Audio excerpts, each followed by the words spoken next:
70e anniversaire de la République populaire de Chine a donné lieu à des célébrations festives en Chine et dans le reste du monde. À Paris cette semaine, c'est sur le mode de la réflexion que le Bridge Tank, think tank international dédié aux économies émergentes et à la coopération Sud-Sud, en partenariat avec l'ambassade de Chine en France, a réuni spécialistes et acteurs de la relation France-Chine pour un dialogue de fond sur les réalisations passées et les enjeux de l'avenir. Un avenir dans lequel la Chine tiendra un rôle majeur, contribuant largement au changement des rapports globaux.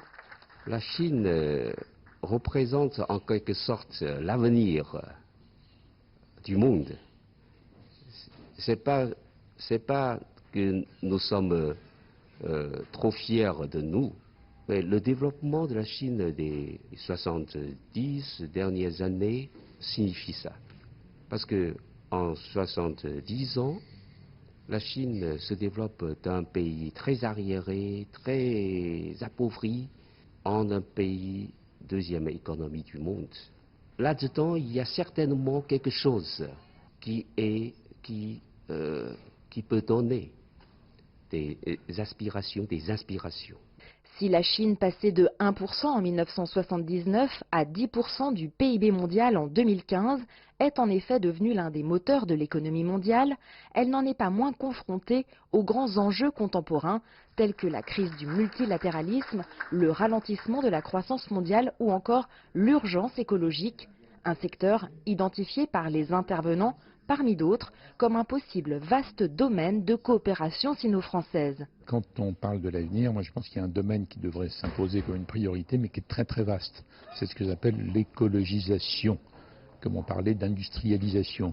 C'est un phénomène qui va s'imposer à tout le monde, parce qu'il y a tellement de menaces d'origine écologique sur la vie sur la planète qu'il faut répondre sur tous les plans. Donc il me semble que sur ce terrain, qui peut concerner l'écologisation de l'industrie, mais aussi de l'agriculture, mais aussi des transports, mais aussi de la construction et la biodiversité, où il y a une réunion importante en Chine l'an prochain. Il n'y a que de bonnes raisons de coopérer ensemble.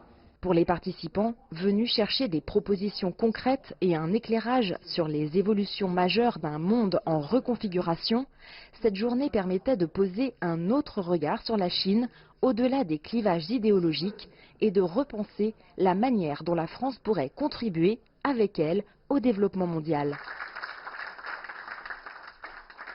Alors on a eu des interventions de très grande qualité, à la fois de monsieur l'ambassadeur et puis de l'ancien ministre Hubert Védrine, à la fois sur l'histoire des relations franco-chinoises qui sont anciennes et sur les perspectives, sur les enjeux qui nous attendent dans les années à venir. Et donc on a vraiment eu, aussi avec l'aide et les interventions d'autres experts, les clés pour trouver de nouvelles voies de développement. Ce qui nous intéresse, nous on est sur les questions financières, par exemple d'investissement, les questions de l'écologie qui a été à plusieurs reprises notifiée. Ce sont les sujets qui nous intéressent et on voit qu'il y a véritablement des enjeux forts entre nos deux pays, la France et la Chine.